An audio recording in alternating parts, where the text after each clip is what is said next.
I'm waiting to see the picture here.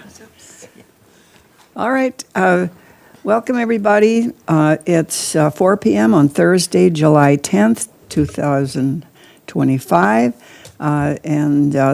You have joined the library board meeting here in New Ulm City Council chambers. Our first item on the agenda is to approve the agenda. Do I have everyone's had a chance to look at it, So moved. We have a motion. Do I have a second? I'll second. All right, motion and a second. Any discussion? Hearing none, all in favor signify by saying aye. Aye. Opposed, same sign. We have an agenda, and now we've got minutes of last month's meeting. Again, those have been in our packet. Anyone have any corrections or additions or comments about our last meeting minutes? Otherwise, I'll take a motion to approve those minutes. I move. Do I have a second? Second. All right, a motion and a second. Any discussion? Hearing none, all in favor signify by saying aye. Aye. Opposed, same sign. We have minutes. And now we'll move on to the June, we're halfway through the year. Yes. June 2025 financial report. We are 50.14% through 2025, and our budget is approximately 50.33% expended. Bills paid during June include $224 to Demco for some of our book processing supplies, $250 to Full Service Electric to remove an Ethernet floor box. They did that during the work for the study rooms. We had kind of one in a funny space that was hidden by a desk before. So it was a tripping hazard once we moved the desk. $178 to GOG Sheet Metal to replace the thermostat in the library's hallway. $394 to Hilliard for cleaning and paper supplies. $888 to Minnesota Elevator for elevator repair. I'll touch on that a little bit during the librarian's report. And $557 to Swank Motion Pictures for our annual movie license, which was covered by a donation by the Optimist Club. So thank you to Oh, them. lovely. And then we also paid $30,488 to Highmark Technology, doing business as your space, for the second half of the study room and memory lab pod cost. So that expense is complete, and that was covered through the Mellon Foundation grant. Great. And then I just wanted to note that although you had approved to use the fund balance for the badge entry cabling for the doors, that still becomes coded to our contractual maintenance building line, so that's why that one looks spent at 91.71%. So just keep that in mind as you're looking at at what percentage those lines are spent. And then when we remove the spending for the Mellon Foundation grant in the library technology grant and library furniture grant lines, our budget is approximately 44% expended. Okay. Okay, any questions? I was wondering, what kind of usage are we getting in the study rooms? So for June, we had 25 reservations. I Oh, my. haven't done a count for July so far. It's well worth it. Yes. Great, Shows that it was needed, wanted by our community. Yeah, great, excellent. great. I would also just like to say that we're 50% through the year and 50% expended. It does not get better than that. Thank you for your good work.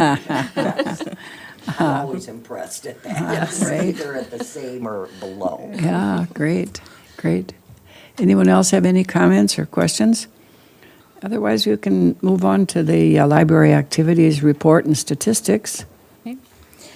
So I wanted to touch a little bit on funding again, just to keep you up to date there.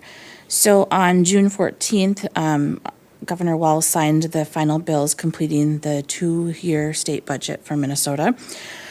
So the education bill, where the majority of library state funding is located, was passed as part of that special session. And so in that bill, they preserved the regional library telecommunication aid, the multi-county, multi-type regional library basic system support, and base funding for eLibrary Minnesota, which is our database collection.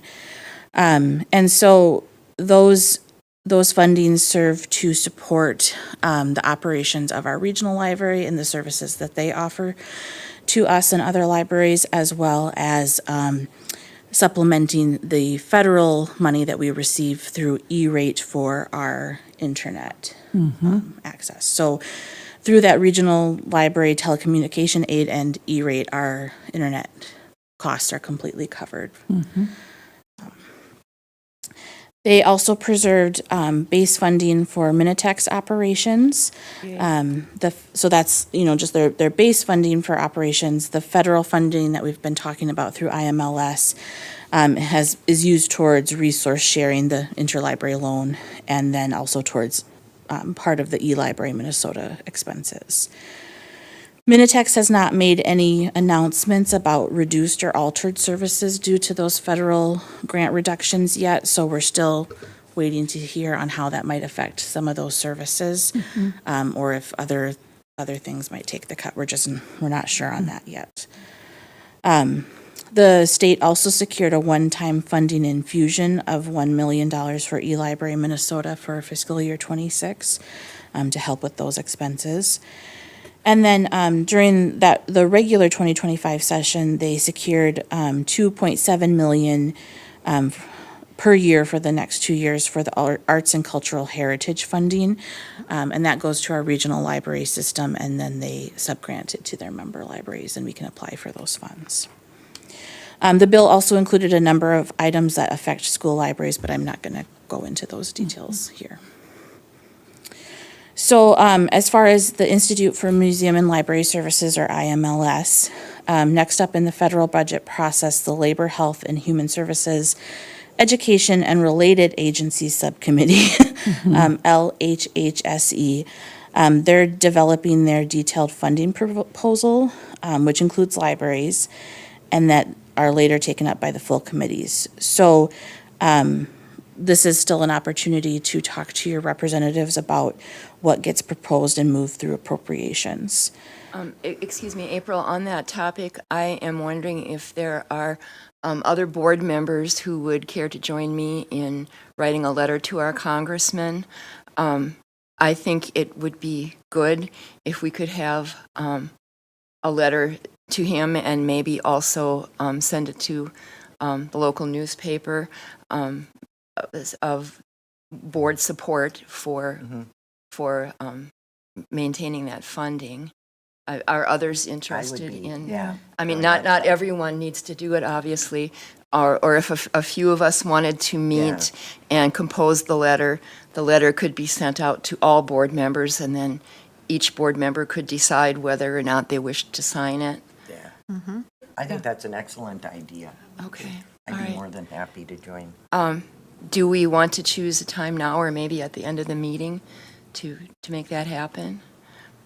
Well, since two Maybe of at the you- end of the Yeah, meeting, 2 of you would yes. have to be somewhere else Yes, yeah, shortly. okay. Right. Yeah. Yeah. Maybe Yes, we we're- could meet in one of the new study rooms. I like that. I like that. I Haven't love had that. a reason to yet. I just love that. I love that. New study rooms. Study rooms. That would really work nicely. I haven't been in That one would be either, so. great. That would be great. I Well, don't think it needs to you be know. a time-consuming thing, I but, don't know. Well, I'm in. So, Okay. so, all right. good. Thank you. We'll All find right. If we time. can't We'll figure find out a time. now, we can do it later. Right. Sure. We'll Just find- want to probably be careful that we're following the open meeting laws with that, so we might need to designate it as like a subcommittee meeting or something like that. I'm not exactly sure Oh. the best way to accomplish that, but we can't have board members meeting without Without of notice. course. public. Well, Of course. yes, right. And what's a quorum? For your group of 9, it's 5. Okay, so I think if fewer than a quorum can get together, I think that's right. Okay. I think that's right. We have to look that up to make sure. Double check it. If you would please double-check that and Yeah, let check us with the know, city April, manager. Yeah. Because we want to do this in the correct manner. Yeah, we don't want to be in Yeah. On a technicality. Right. 6 people show up. Or So something. related to that, we just, the court cases are still moving forward relating to the executive order. But in order for the IMLS services to continue, we need the funding to be there. Otherwise, there's not much they can do without the funding. So July 21st is when that, the Labor, Health, and Human Services bill markup is scheduled. So that's kind of when the American Library Association and the Minnesota Library Association are encouraging you to get letters of support in. What was the date? July 21st. Okay. Sometime before that. That's right around the corner. Yes, Yeah. It's like next week, isn't it? Well, a little bit more. Any questions on that, or I can go on to other library activities? well, we'll, Right at the beginning, you listed the three things that were preserved for the regional. One was the regional library aid base funding, and then there was a third, or I missed those three. Yeah, so it's the regional library telecommunications aid, and then the multi-county, multi-type regional library basic system support, and then the eLibrary Minnesota base funding. Okay. And then they also preserve the Minitex operations base funding. Thank you. You're welcome.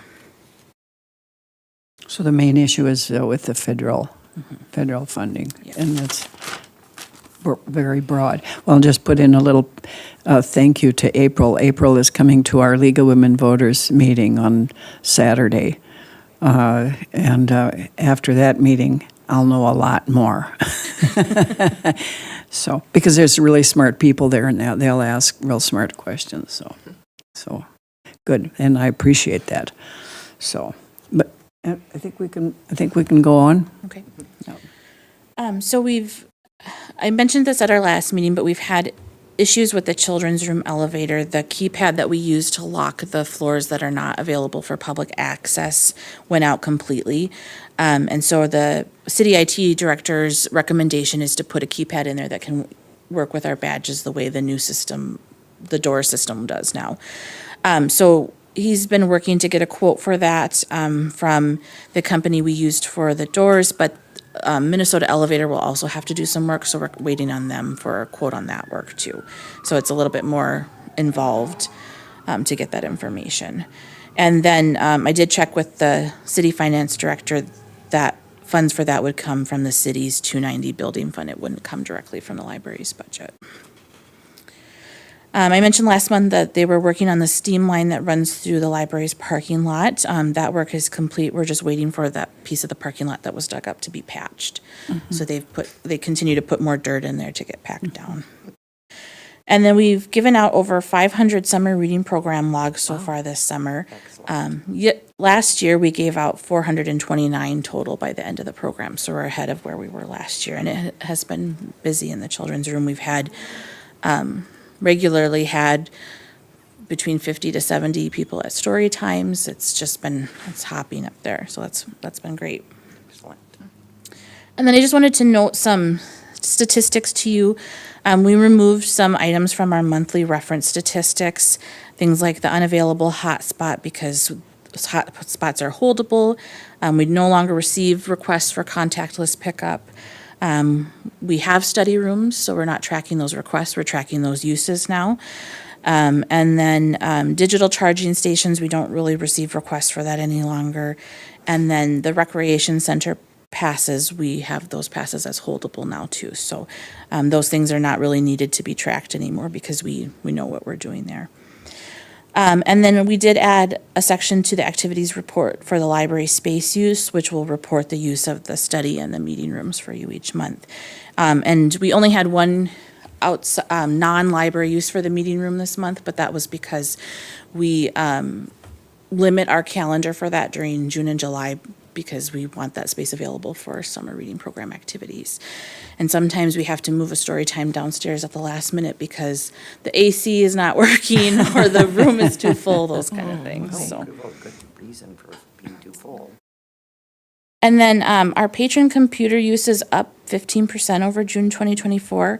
And one thing we've noticed this summer is we've seen an increased use by teens at our public computers. So that might be driving some of that change. And then our wireless statistics are up 111% over June 2024. And those stats can fluctuate quite a bit from month to month. And I talked to our automation librarian from TDS who pulls those statistics for us, and he said that it's possible that nearby residences are picking up our signal from time to time. It could be dropping on and off the network. So every time they connect, that's recording a use. It doesn't negatively impact our speed or anything like that at the library, so I'm not concerned about it because if that's what's happening, it's possible that we're benefiting residents of Numis House that's next door, so I wouldn't want to mess with their access if they're getting to use it. And then our circulation is up 4.5% over last summer, although our door count is down. I'm less confident in our door count numbers during the summer because we have the light hitting the door counter by the book drop in a funny way. And so that's why I budgeted to replace those door counters next year. And that would also help us identify some of our traffic patterns if we got more advanced door counters that can show us what's happening hour to hour, day to day of the week. So, Okay, yes. any questions, any comments?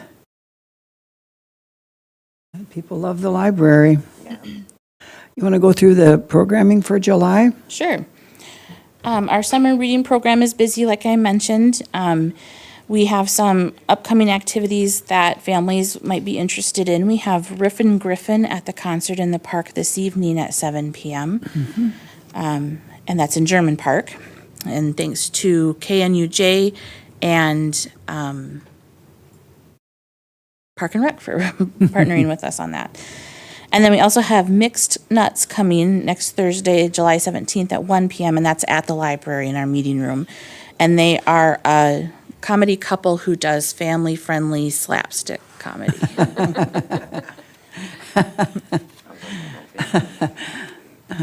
And then for adults, we have the Mirandola Ensemble vocal recital on Friday, July 11th, so tomorrow at 3 p.m.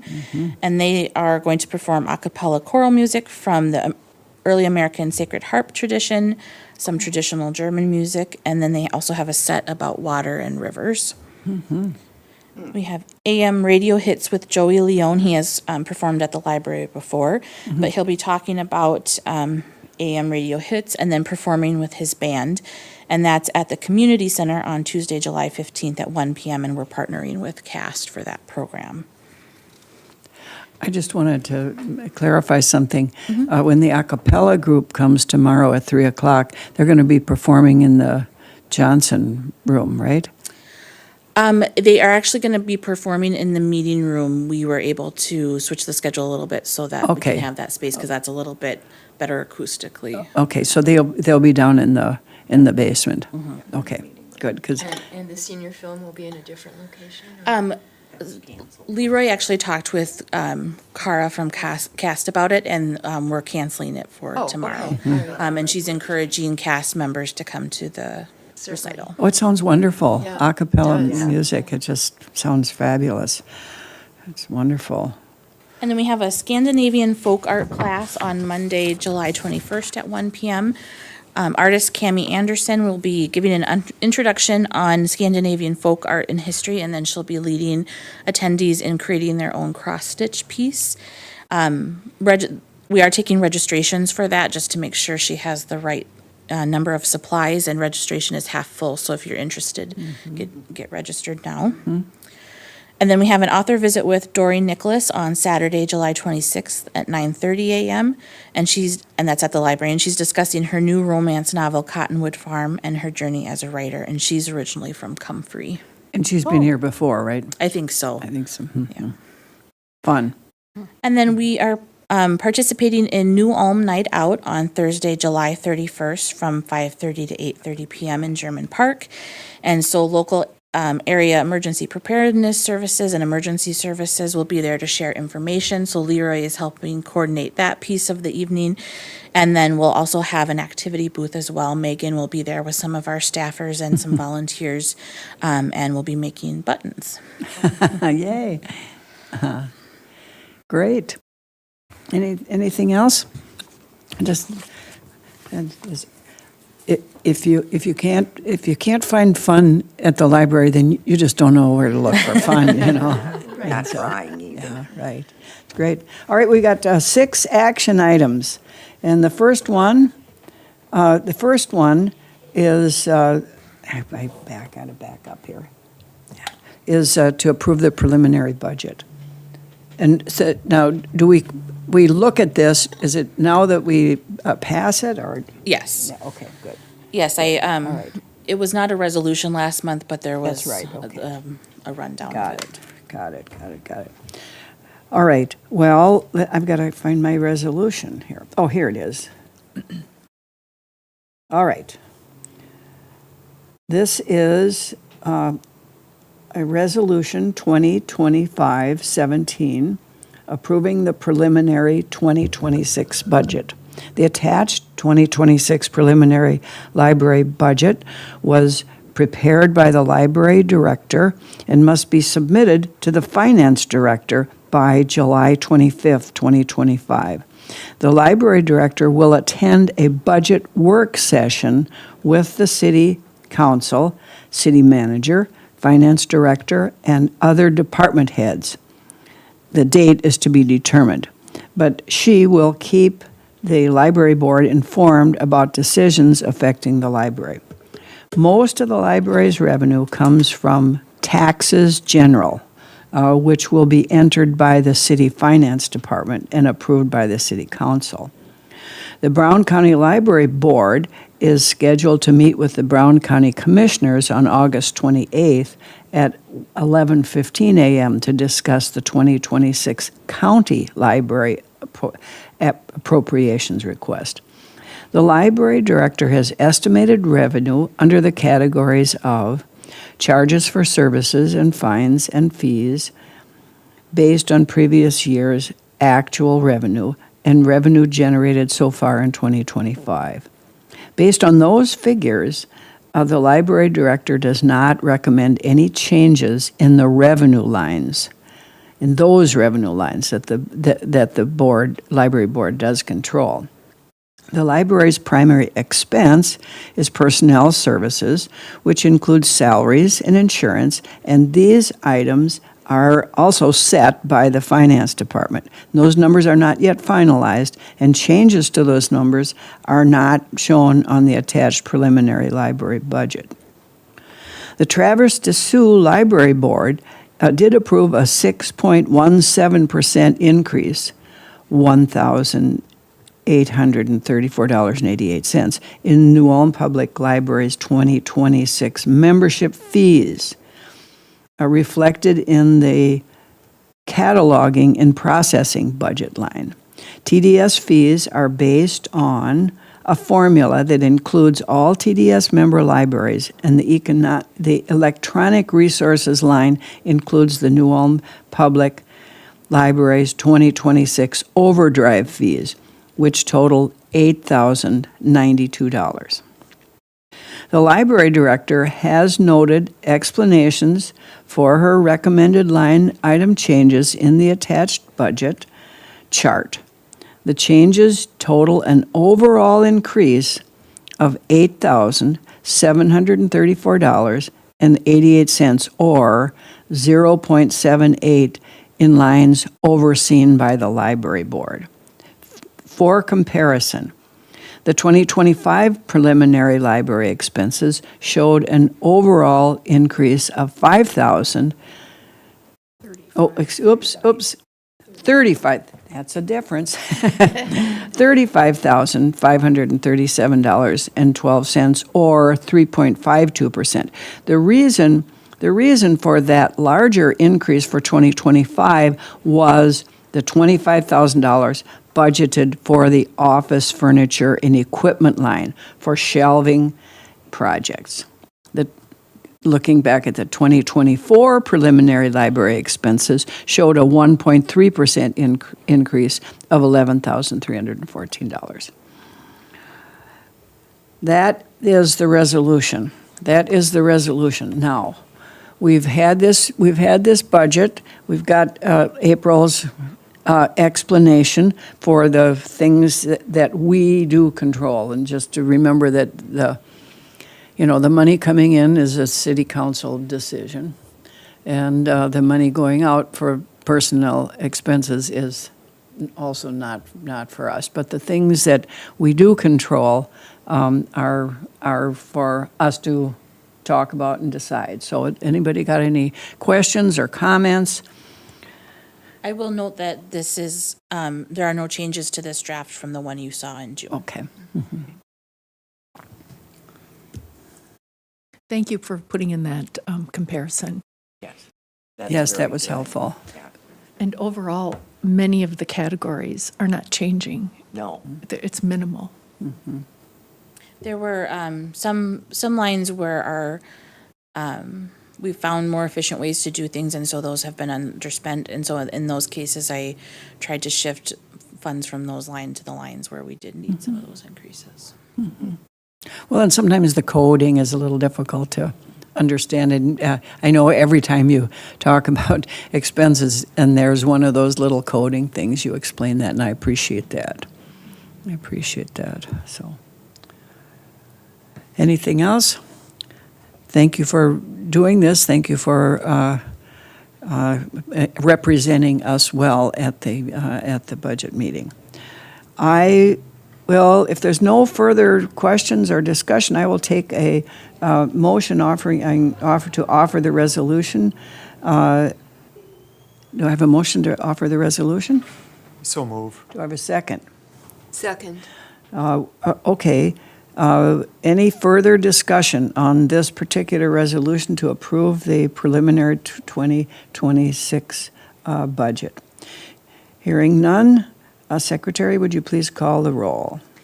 Dustin, yes. Caitlin, Yes. Ruth Ann, Yes. Yvonne, Yes. Manon, Yes. Lynn, Yes. Nancy. Yes. Right. Next resolution. Come on, baby.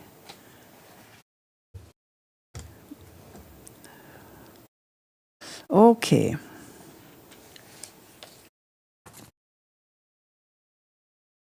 Righty. I'm just,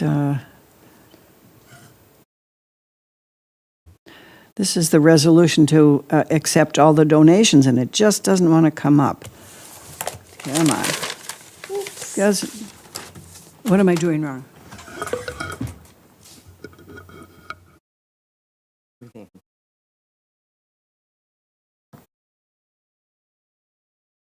Tick. Hey, great. Thank you, Caitlin. All right. And as always, people love the library. This is Resolution 2025-18, accepting the May through June 30th, 2025 donations. And the first donor is Carla Field, $27 for a magazine subscription to the Family Tree magazine, 1 year subscription. Thank you, Carla. The next is the donor is the New Ulm Area Foundation in memory of Emma Gebser. And that's $310.54 in cash in order to buy books. And then the New Ulm Area Foundation, also in memory of Emma Gebser, has donated $133 in cash for children's programs. Thank you, New Ulm Area Foundation. And then Neil Huffman, in memory of his beautiful wife, Carol Huffman, has donated $500 in cash to buy books. Then there was an anonymous donation of $10 cash for children's books. And Charles Lutke has donated $150 by donating a reel-to-reel audio player. Yes, for our memory lab. Yes, wonderful. And then McDonald's of New Ulm has donated $200 for 150 free coffee vouchers. Is that for the memory lab? I'm joking. That is a little joke. I apologize. That is too silly. Okay. Anyway, then, last but not least, Justina Schroeder has donated $100 in cash and not designated what to do with it. So that is a total of $1,053.54 in total cash donations and $377 total physical item donations for a total of $1,430.54. Well, like I said, I knew Carol Huffman. She was lovely. Well, I told her husband at the memorial she was a class act, and this proves it. She was really a class act. Loved her library. So, any other comments about these? I just want to note that the Emma Gebser donations come as one check. Okay. And they're from the Emma Gebser Fund, which is an endowment that the New Ulm Area Foundation manages for us. And so we get a disbursement each year, similar amounts. And a portion of it is always for books, and then the other portion is for that St. Nicholas event. Great. Well, yes, another, New Ulm Area Foundation just does such a wonderful job supporting the best part of New Ulm. And then those coffee vouchers, McDonald's is very generous and has donated ice cream vouchers for the summer reading program for several years. And so they came in randomly, had representatives come in and said they wanted to do something for the adults too. Yes. And so we've decided that we'll probably give those away as a sign-up incentive for our adult winter reading program because great. they have Oh, some great. Great. extended expiration dates on them. So Oh, great.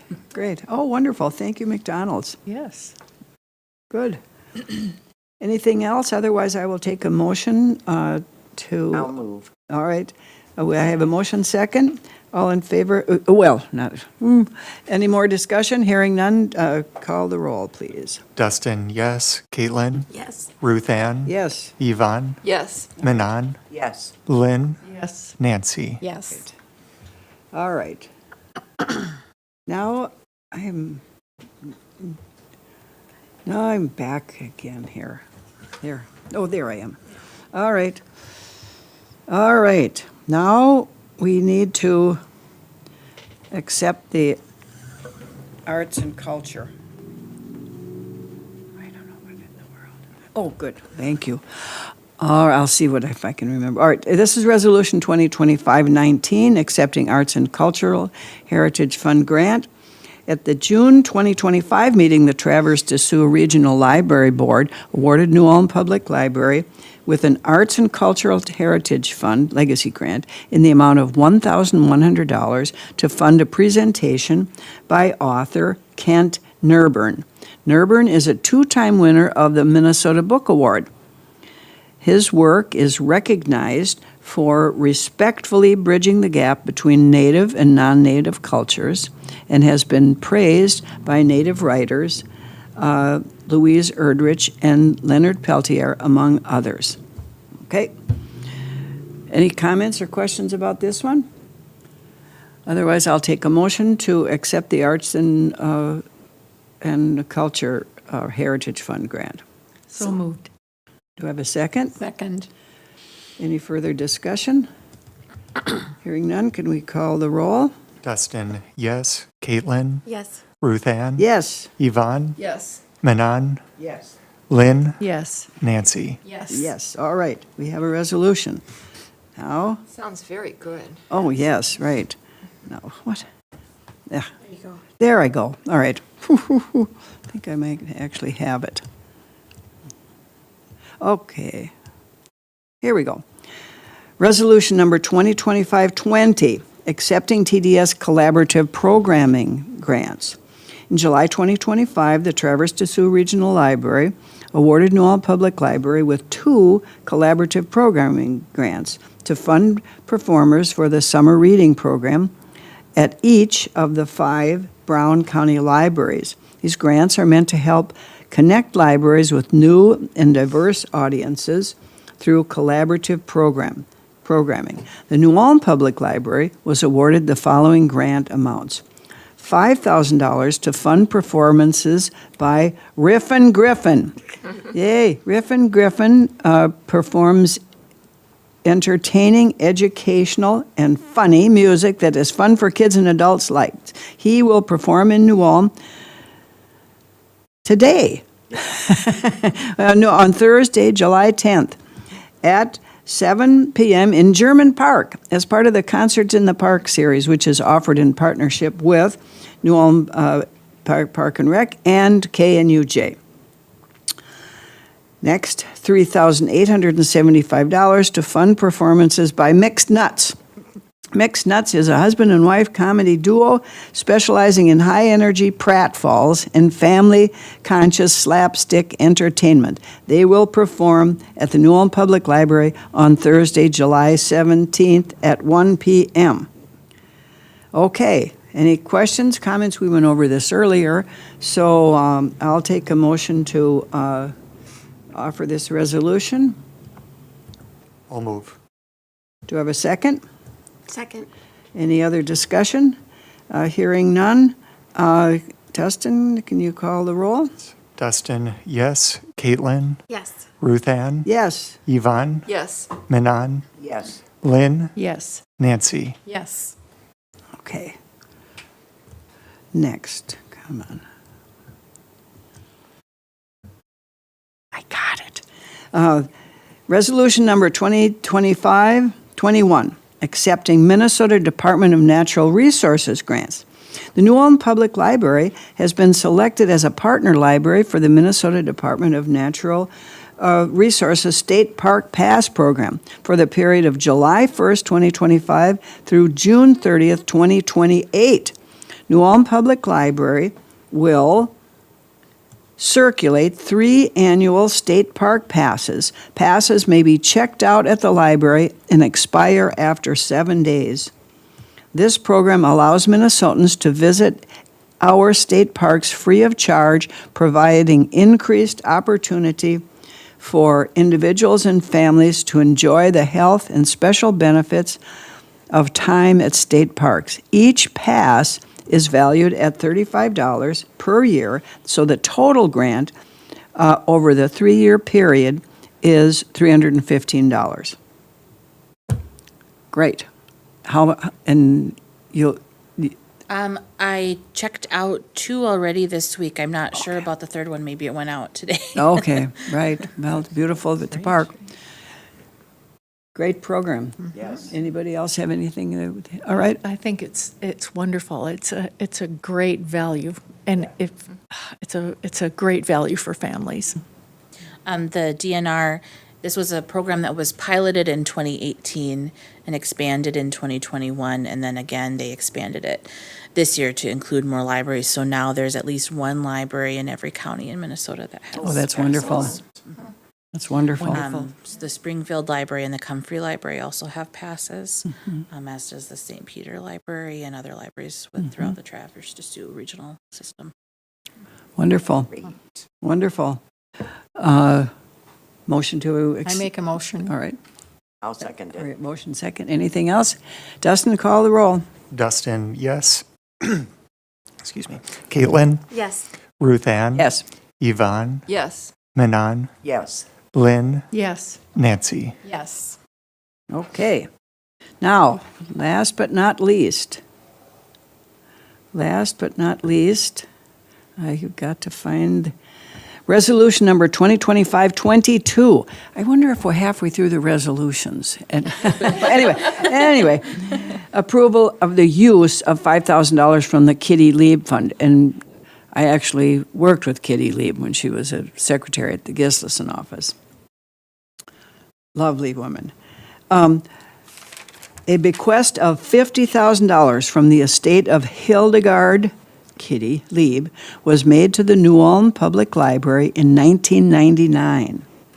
The sole stipulation on these funds was that they, quote, be used to purchase books in the name of Ms. Lieb. At its October 4th, 2021 meeting, the library board voted 6-2 to, quote, approve the motion that the Lieb Fund be made an endowment with only the interest earned on the principal to be used for purchasing books, close quote. So, And it's the city that manages that fund, right? So you don't have to invest it.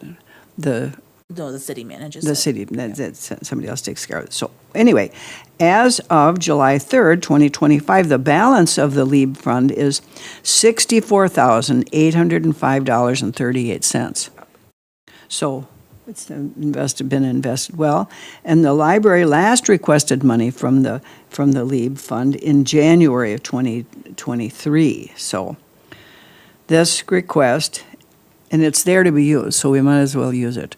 The library requests $5,000 out of the Hildegard Lieb Memorial Fund accrued interest for use in acquiring new library materials. And the funds would be used for the following: $3,000 for the purchase of large print materials to support outreach services to senior living facilities and the general high demand for large print materials. Would be me.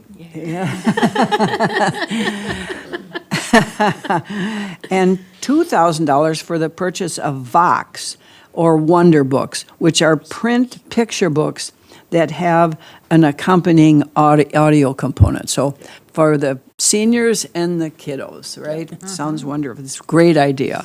Great idea. And so anyone else want to talk about this? Otherwise, thank you, Kitty. I think large print is great, and using the money from an endowment setting it up as an endowment, I think was helpful. The older I get, the more I appreciate large print books.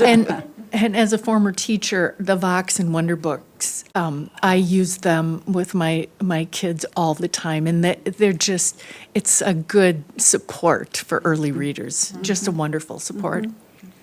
The Vox books, we have about 90 in our collection, and Wonder Books are the same concept, they're just two different brands we can purchase. But we have about 90 of those in our collection, and there's 3 or 4 on the shelf. Usually they go out as soon as they come. Oh, wonderful. They're great. Wonderful. They're great. That's great. Well, I'm sure Kitty would encourage you to continue to look for uses for her money to buy books. Yay! I'll take a motion. So moved. Do I have a second? Second. Motion and second. Anything else? Anyone else? Otherwise, Dustin, call the roll. Dustin, yes. Caitlin, Yes. Ruth Ann, Yes. Yvonne, Yes. Manon, Yes. Lynn, Yes. Nancy. Yes. We are done with the resolutions. Yay. Is there any other business to come before this board? I meant to say during the activities, but the Seed Library, I have relatives that are involved in a Seed Library in California, and they just speak of it as a very vital, important thing to be doing. So I don't know where it is in the space, time, funding, but I have only positive comments for and support for a Seed Library. And then, thank you, New Ulm Public Library. Noted in the school journal literary sculptures, and it's a national journal, isn't it? So, kudos to New Ulm Public Library. So, Absolutely. for the Wandagog sculptures that they noted. Yeah, they did a feature on notable children's literary sculptures throughout the country, and they included our Wandagog sculpture. So big thanks to the Wandagog House Association and the Wandagog Sculpture Committee who helped us install that in 2017, I think. Yeah. It's been a few years now. Thank you. The Seed Library, we are in early conversations about how that might work for our library. We've reached out to other libraries within TDS that have had one. And when Megan worked at the Pima County Library in Tucson, she had experience with it down there. So she's been really helping us think through how that could work for us. Well, thank you, Megan. That would be fun. Great. All right. No further business? No. No, all right. Meeting adjourned. Thanks, everybody. Yeah.